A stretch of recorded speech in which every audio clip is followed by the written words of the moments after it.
नमस्कार, follow up के इस लाइव में आपका स्वागत है। मैं संजय रंजन हूं और चर्चा में मेरे साथ मनोज पांडे हैं और सनी शरद भी हैं। इन दिनों एक विधेयक जो सदन से पारित हो चुका है वो झारखंड की राजनीति के केंद्र बिंदु में है। दरअसल मैं बात कर रहा हूं झारखंड प्रतियोगी परीक्षा विधेयक 2023 जो कि सदन से पारित हुआ है और अब राजभवन जाएगा और वो कानून का शक्ल ले लेगा।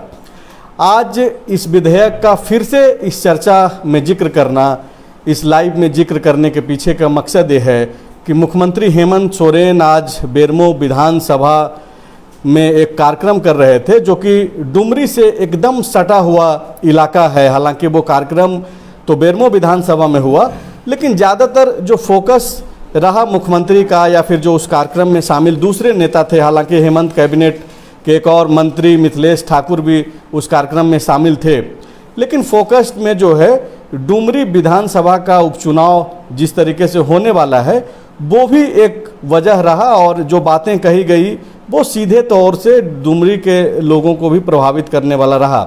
हालांकि मुख्यमंत्री ने कई सारी बातें कही। एक जो उन्होंने कहा, जो कि आप लाइव का कैप्शन में आप देख पा रहे होंगे, जिसमें हमने लिखा है कि झारखंडी युवाओं को नौकरी देने से आखिरकार हेमंत सोरेन को कौन रोक रहा है।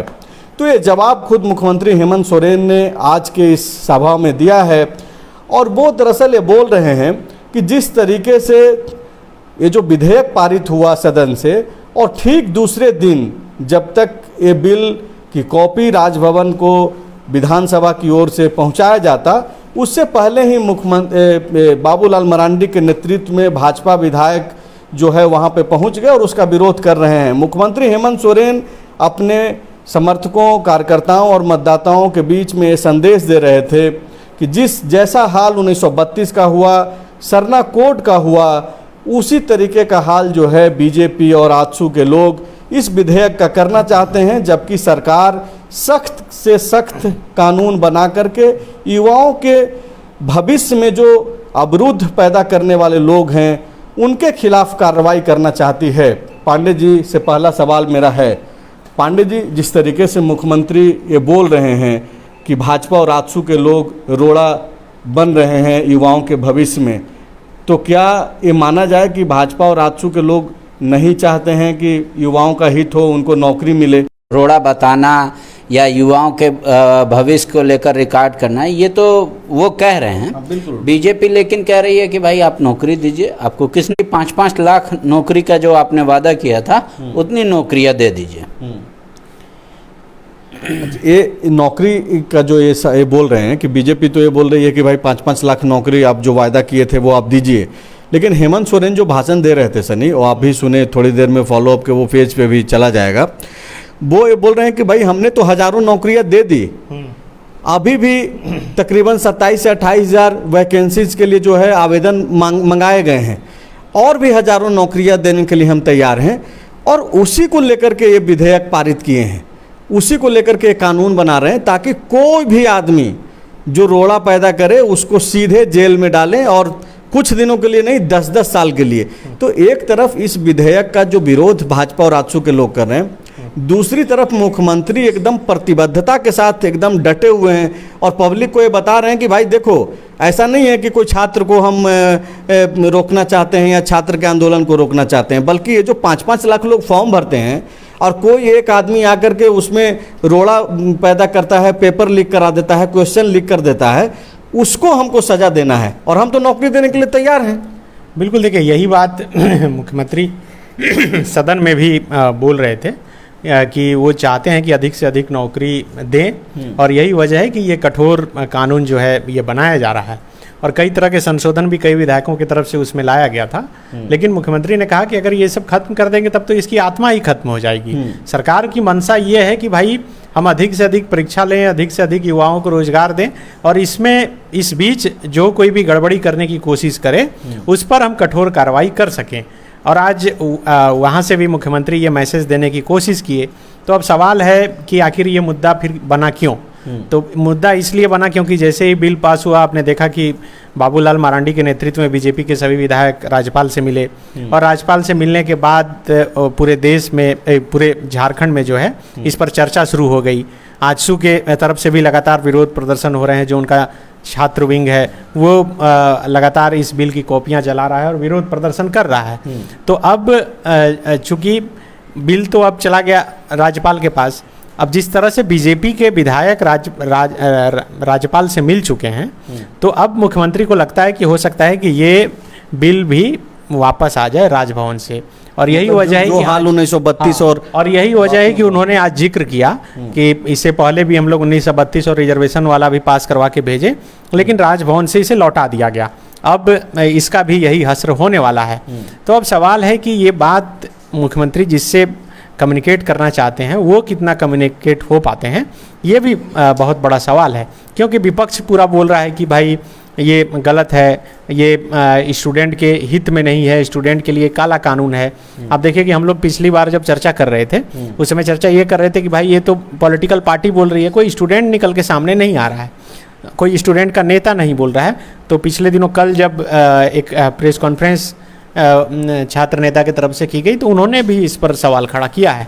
तो अब धीरे धीरे विपक्ष जो माहौल बना रहा था, जो बताना चाह रहा था, मुझे लगता है कि अब वो धीरे धीरे लोगों तक पहुंच रहा है। और यही वजह है कि मुख्यमंत्री को आज इस कार्यक्रम के सरकारी कार्यक्रम के मंच से ये बोलना पड़ा।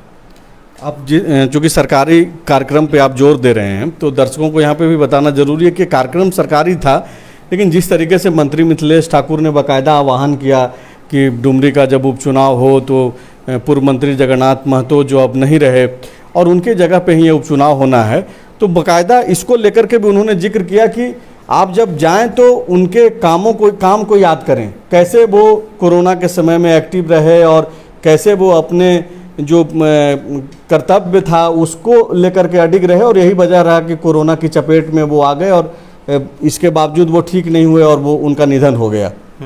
अब बिल्कुल, और उन्होंने ये भी जिक्र किया कि भाई सरकार बनी उसके बाद किस तरह से कोरोना के चपेट में आया, काम काज प्रभावित हुआ, हम लोग कम समय में जो काम करना चाहें उसको कैसे हमेशा विपक्ष जो है प्रभावित और रोकने की जो है कोशिश करते रहा, फिर भी हम लोग अच्छा कर रहे हैं। तो यही ये लोग जो है देख नहीं पा रहे हैं और यही वजह है कि हर अच्छे काम में ये लोग कहीं ना कहीं जाकर टांग अड़ा रहे हैं। और अब चूंकि हम लोग रोजगार देने वाले हैं, मुख्यमंत्री ने कहा कि जिस तरह से वैकेंसियां निकाली गई है और अभी हजारों नौकरियां जो है मिलने वाली है युवाओं को, तो उससे विपक्ष को लगता है कि कहीं ऐसा नहीं हो कि हेमंत सोरेन की सरकार जो है अधिक नौकरियां दे दे तो फिर उनकी मुश्किलें बढ़ जाए। तो अब सवाल देखिए इसमें मुख्यमंत्री पर भी खड़ा होता है कि भाई अब JSSC तो एग्ज़ाम का कैलेंडर निकाल दिया, लेकिन आप देखिएगा कि तो लगातार उसका डेट जो है एक्सटेंड हो रहा है।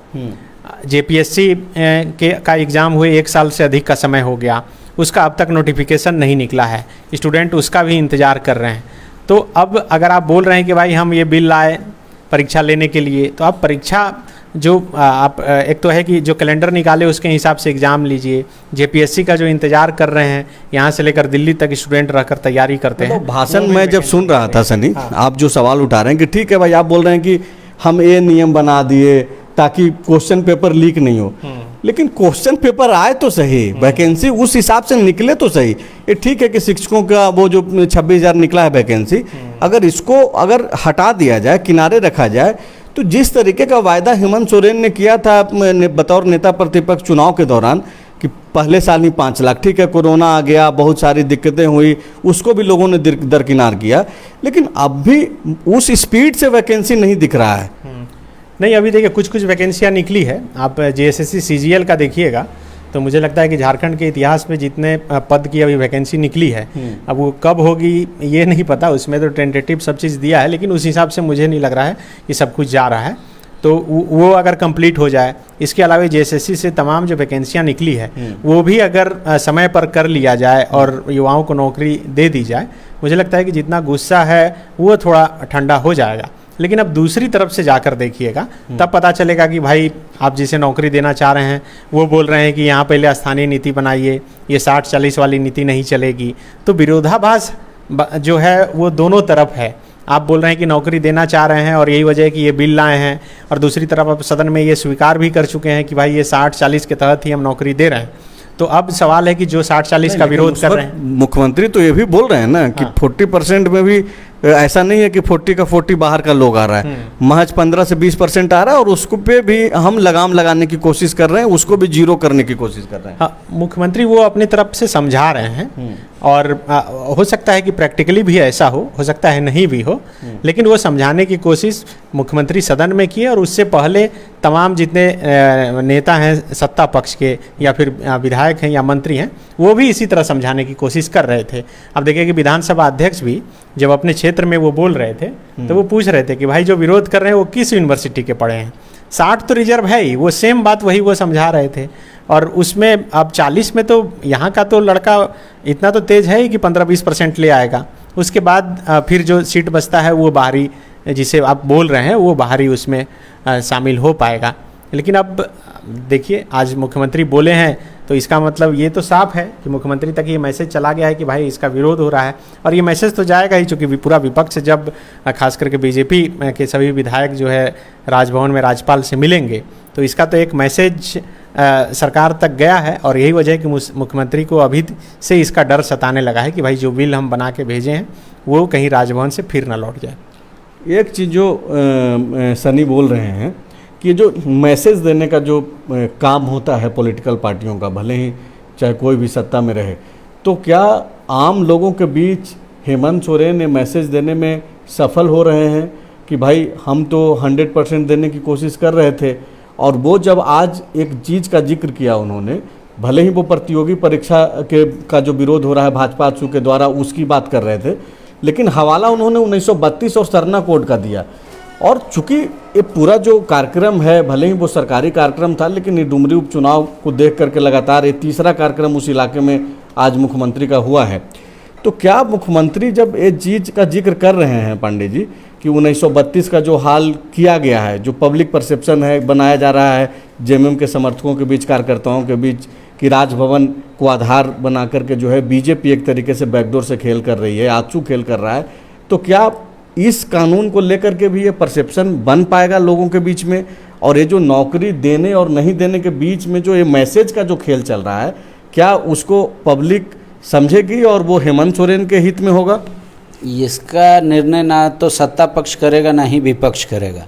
वहाँ के सर्वाधिक युवा अभी जयराम की पार्टी के साथ हैं, जो एग्ज़ाम दे रहे हैं या एग्ज़ाम की तैयारी करा रहे हैं या फिर खुद कोचिंग लड़ रहे हैं। अब मुख्यमंत्री जी ये बात तो समझ गए कि डुमरी में उपचुनाव में ये मुद्दा है नौकरी का, इसलिए वो बार बार इस बात को जिक्र कर रहे हैं।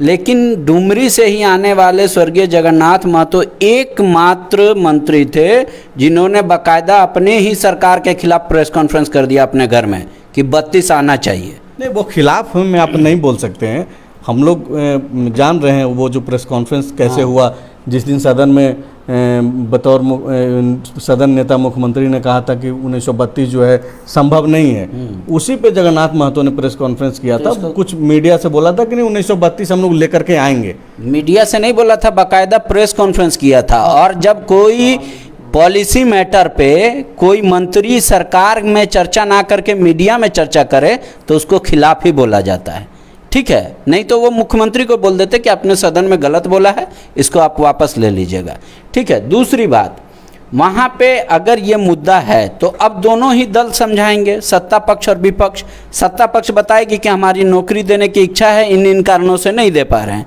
विपक्ष कहेगा कि हमने इनको रोका नहीं है, इनकी मंशा ही नहीं है देने को।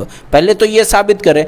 दूसरा बात रहा कि 60-40 वाला, ये तो बोल रहे हैं ना कि भाई देख लो 1932, जो सामने जो दर्शक बैठा हुआ है, जो सभाओं में जो आता है सुनने हेमंत सोरेन को, जो जेएमएम कांग्रेस और आरजेडी के प्रति जो अपना ये रखता है, सिंपैथी रखता है, उसको तो हेमंत सोरेन ने बोल रहे हैं कि देख लो भाई 1932 हम लाए, उसमें तृतीय और चतुर्थ वर्ग के लिए 100% रिजर्वेशन की बात की, लेकिन कहाँ से लौटा?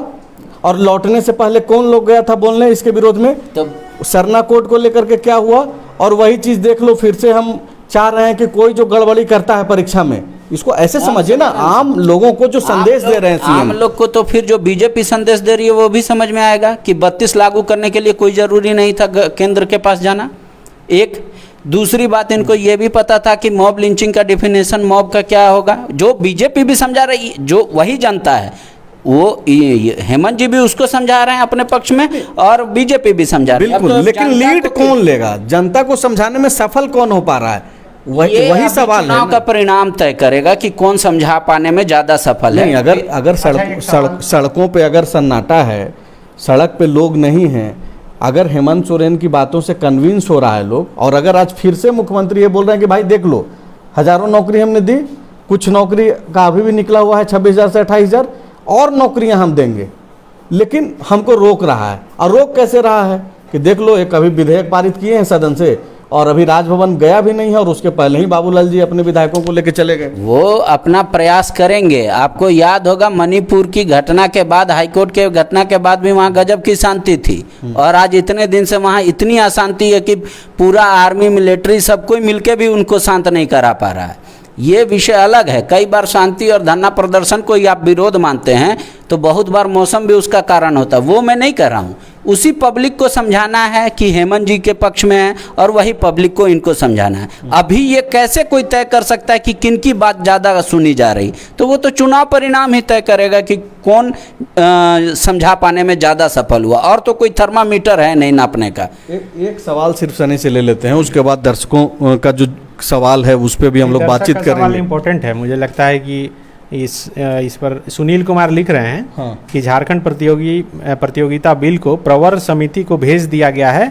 ये बात बंधु तिर्की ने मीडिया से कहा है, क्या ये सही है? नहीं, ये गलत बात है। उन विधायकों ने मांग किया था, और तकरीबन 6 लोगों ने मांग किया था कि इसको प्रवर समिति के पास भेजा जाना चाहिए 30 दिन का समय के साथ, जिसमें विनोद सिंह थे, लंबोदर महतो थे, अमित मंडल थे, अमर बाउरी थे, और भी कुछ विधायकों ने जो है इसको लेकर के लगातार वो लोग मांग कर रहे थे, लेकिन प्रवर समिति में नहीं भेजा गया। सदन से विधेयक पारित हो गया है। नहीं, आंशिक संशोधन करने को कहा गया। आंशिक संशोधन एक हुआ था, सजा के बिंदुओं में बदलाव हुआ है। जो 3 साल का जो मिनिमम एक सजा था उसको 1 साल, और जो 7 साल की सजा थी उसको 5 साल पे ये किया गया है। हाँ, ये सूरज शर्मा लिख रहे हैं कि 60-40 में सरकार बोल रही है कि 40% रिजर्व है, और 60% रिजर्व है और 40% अनरिजर्व है। लेकिन क्या 60% रिजर्व में सिर्फ झारखंडी ही नौकरी लेंगे? सामान्य जाति के लिए आवासीय प्रमाण पत्र तय कर रही है कि आप झारखंडी हैं, और झारखंड में कोई भी आवासीय प्रमाण पत्र बन रहा है, यह सच्चाई है। मतलब 60% में भी बाहरी आएंगे और 40% में भी बाहरी। बस बचेगा तो ST SC OBC का सीट। ये मतलब इनका एक राय ही है, और अपनी तरफ से बता रहे हैं। ये जो एक सवाल है इनका कि नहीं, 60 वो वाजिब सवाल है। अब आप समझिए, राज्य में कौन ले सकता है स्थानीय होने का अपना? तो जिसके पास 1985 तक के पहले का होगा वो ले सकेगा, क्योंकि राज्य में फिलहाल यही स्थानीय नीति लागू है जो रघुवर दास ने की थी। और 60-40 यही तर्क अगर देंगे तो रघुवर दास के भी समय का भी तर्क हो सकता है। ये जिला व स्तर का बहाली तो उन्होंने 100% रिजर्व कर दिया था, तो ये तर्क उनके लिए भी लागू है। पर वहाँ पे उनके खिलाफ मत पड़ा था कि भाई आपने ज़्यादा से ज़्यादा बाहरी लोगों को दिया। तो वही सेम पॉलिसी, और वो तो कह रहे थे कि हम 100% रिजर्व कर दिया। इनका जो शंका है वो ये बोल रहे हैं कि रिजर्वेशन, अगर ST का रिजर्वेशन जो है 26% में कोई प्रॉब्लम नहीं है, और 14% रिजर्वेशन है OBC का, 10% SC का है और 10% EWS का है। तो ये जो रिजर्व्ड कैटेगरी है उसमें सिर्फ झारखंड के लोग आए, ये कैसे तय होगा? झारखंड, वो जिसको कहना चाहते हैं मैं उनको बताता हूँ। झारखंडी अभी वही है झारखंड में जो 85 या उससे पहले रह रहा है, वो झारखंडी है। मतलब ये रघुवर दास वाला जिक्र कर रहा है। हाँ, वो अभी भी लागू है इस राज्य में। इसको भी हिडन रखा गया है 60-40 के। नहीं, ये ओपन ही है, वो बोला नहीं गया एक तरह से मुंह में, जैसे आप तो जानते ही समझते हैं बातों को। जैसे आलमगीर साहब बोल रहे थे सुदेश महतो के जवाब में। ये पांडे जी से पूछ रहे हैं, अरमान मलिक जी, कि जब कोई व्यक्ति एक दूसरे से लड़ते हैं तो तीसरे की जीत नहीं होती है, लेकिन राजनीति में ऐसा हो सकता है। इसलिए जयराम महतो ने अपना पार्टी का गठन किया है, तो इसका लाभ जयराम को मिलेगा क्या? नहीं, तो इस बार उन्होंने दावा ये बात करते हुए कह दिया कि इस बार उनका समर्थन जो है जगन्नाथ महतो जी के, मतलब बेबी देवी को रहेगा। बेरमो में आप बोल रहे हैं? बेरमो, डुमरी में। हाँ, डुमरी में इस बार का वो उपचुनाव नहीं लड़ रहे हैं, और उनका समर्थन है एक तरह से नैतिक तौर पे, आप कह लीजिए कि उनको वे भी देवेंगे। अच्छा सनी, एक जो सवाल है जो पांडे जी बोल रहे थे और जिसका जिक्र हम भी कर रहे थे, आप किस तरीके से देख रहे हैं? ये जो परसेप्शन क्रिएट करने की कोशिश तो हर पॉलिटिकल पार्टी करती है, अभी हम लोग सिर्फ सत्ता पक्ष और मुख्य विपक्षी पार्टी जो भाजपा है उस पर अगर हम लोग बातचीत करें, ये दोनों के तरफ से जो परसेप्शन क्रिएट करने की जो कोशिश हो रही है, एक पक्ष बोल रहा है कि भाई हम नौकरी देने की बात कर रहे हैं लेकिन हमको रोका जा रहा है और रोकने में जो है ये लोग भाजपा और आजसू के लोग शामिल हैं, दूसरा पक्ष बोल रहा है कि 5 लाख नौकरी का क्या हुआ। तो सफल कौन हो पा रहा है जनता को समझाने में? देखिए सफल मौजूदा परिस्थिति को देख करके अगर हम लोग समझें तो पांडे जी तो बोल रहे हैं कि भाई ये चुनाव परिणाम में तय होगा, तब तो फिर हर कुछ चुनाव परिणाम के हिसाब से छोड़ देना चाहिए, लेकिन अभी जो चीज़ें हो रही हैं झारखंड में उसमें सफल होता हुआ कौन प्रतीत? देखिए डायरेक्ट तौर पे देखिएगा तो सफल तो विपक्ष ही हो जा रहा है, ये बताने में कि भाई ये बोल कर आए थे कि हम नौकरी जो है देंगे और वो नहीं दे पा रहे हैं। तो पहला तो वो सफलता मिल ही जा रही है युवा, और यही वजह है कि इतने आंदोलन हो रहे हैं। आप देखिए कि छोटे छोटे टुकड़े से लेकर बड़ा मॉब तक जो है सड़क पर उतरकर लगातार रोजगार और अन्य मसले को लेकर आंदोलन कर रहा है। और इसकी सबसे बड़ी वजह ये है कि भाई लोगों को समझ में आ रहा है कि नौकरी नहीं मिल पा रही है, और दूसरे ऐसे भी आप समझ सकते हैं कि सरकार की जो बेचैनी है कि भाई हम नौकरी देना चाह रहे हैं, ये लोग रोक रहे हैं, तो वो भी समझ रहे हैं कि भाई हम नहीं दे पा रहे हैं और गुस्सा है, और उसी गुस्से को ठंडा करने के लिए वो बोल रहे हैं कि भाई हम ये करना चाह रहे हैं लेकिन रोका जा रहा है। तो ये बेचैन कौन कर रहा है? भाजपा के लोग इस हद तक अपन उन मुद्दों को छू पा रही है भाजपा कि हेमंत सोरेन बेचैन हो जा रहे हैं, या फिर युवा बेचैन कर दे रहे हैं कि भाई नौकरी तो हम देना चाहते हैं और ऐसा ऐसा जवाब देना पड़ रहा है मुख्यमंत्री को? भाजपा कौन है? भाजपा भी युवा है, युवा ही भाजपा है, आप ऐसे कह सकते हैं। क्यों ऐसे बोला जा सकता है? ये तो बिल्कुल आइडेंटिफाई नहीं कर सकते ना आप, युवा जो यूथ भीड़ है। नहीं, मेरा सवाल ये है पांडे जी कि भाजपा जिन मुद्दों को उठा रही है, क्या उन मुद्दों से सरकार बेचैन हो रही है और यही वजह है कि बताना पड़ रहा है कि भाई देख लो हमको कौन रोक रहा है? सवाल सीधा है ना, भाजपा के मुद्दे से कोई बेचैनी है हेमंत सोरेन में, लेकिन युवा जो सड़क पर हैं वो बेचैनी का कारण हो सकते हैं। अपना किया गया वादा बेचैनी का कारण हो सकता है। बीजेपी कोई मतलब इस तरीके से सरकार को ऐसा नहीं कर सकती कि वो सरकार बेचैन हो जाए, वो किसी की सरकार में नहीं होता, चाहे वो कोई भी विपक्ष में हो। मतलब बीजेपी की भूमिका बहुत ज्यादा नहीं है, आप इसको ऐसे देख रहे हैं। हाँ, लेकिन मुख्यमंत्री तो बीजेपी और आजसू का ही जिक्र कर रहे हैं। राजनीति में वो युवा को अपना थोड़ी प्रतिद्वंदी बोलेंगे, वो तो पॉलिटिकल पार्टी को ही बोलेंगे, आजसू को ही बोलेंगे। आजसू का भी नाम इसलिए वो ले रहे हैं क्योंकि वहाँ पे उनको लग रहा है कि आजसू का उम्मीदवार होगा, नहीं तो वो समान तौर पर भाजपा को ही जिम्मेदार मानते हैं हर जगह। तो इस लाइव सेशन में आज छोटा लाइव हम लोग कर रहे हैं, और जिस तरीके से मुख्यमंत्री का ये तीसरा कार्यक्रम एक तरीके से देखा जाए तो डुमरी उपचुनाव के संदर्भ में इसको जोड़ा जा सकता है, क्योंकि अब भले ही बेरमो विधानसभा क्षेत्र में ये कार्यक्रम हुआ, लेकिन ठीक 4 कदम के बाद जो है वो डुमरी का इलाका शुरू हो जाता है, और वहाँ पे सबसे पहले कार्यक्रम की शुरुआत मुख्यमंत्री ने स्वर्गीय जगन्नाथ महतो को माल्यार्पण करके पुष्पांजलि देते हुए किया, और बाकायदा वहाँ पे घोषणा हुआ कि ये जो बोकारो का जो मेडिकल कॉलेज होगा वो स्वर्गीय जगन्नाथ महतो के नाम से जाना जाएगा। तो कोशिशें वहाँ पे यही हो रही है कि ये जो डुमरी में उपचुनाव होना है उसको किसी तरीके से जो है जो सत्ता पक्ष है उसके पाले में आए, क्योंकि जो रामगढ़ में जो हार हुई और एनडीए की जो जीत हुई, पहला उपचुनाव रहा हेमंत सोरेन के कार्यकाल में, जहां पे एनडीए के तहत जो है आजसू के उम्मीदवार ने चुनाव में जीत हासिल की थी। अब उसको लेकर के जो है एक तरीके से कोशिश है, और मुख्यमंत्री का लगातार उन इलाकों में दौरा, कार्यक्रम होना और वहां जाकर के नौकरी की बात करना। अब तक अगर आप जो भी फॉलोअप के जरिए या फिर दूसरे अखबार या मीडिया के जरिए आप तमाम उन उपचुनावों पे ध्यान रखे होंगे, तो आपने देखा होगा कि मुख्यमंत्री रोजगार को लेकर के इस तरीके से खुलेआम बातचीत नहीं कर रहे थे। लेकिन इस बार जो है 1932 हो या फिर रोजगार की बात हो, मुख्यमंत्री खुल करके बात कर रहे हैं। एक तो वजह ये भी है कि अब महज 1 साल 1.5 साल का कार्यकाल बचा है। यही मात्र वजह है कि ये संभवतः आखिरी लिटमस टेस्ट है सरकार का, विपक्ष का, लोकसभा चुनाव से पहले और विधानसभा से।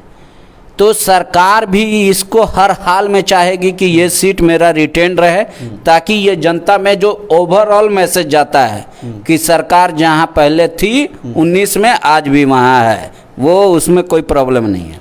विपक्ष चाहेगा कि भाई यहाँ से इनका मोशन खराब कर दें, क्योंकि रामगढ़ ये हार चुके हैं, और ये डुमरी सीट अगर हार गए, क्योंकि डुमरी मतलब जगन्नाथ महतो, डुमरी मतलब जेएमएम, तो अगर यहाँ से अगर ये सीट हार जाती है तो फिर लोकसभा में हम लोगों को एक मानसिक बढ़त तो समान तौर पे मिल ही जाएगा।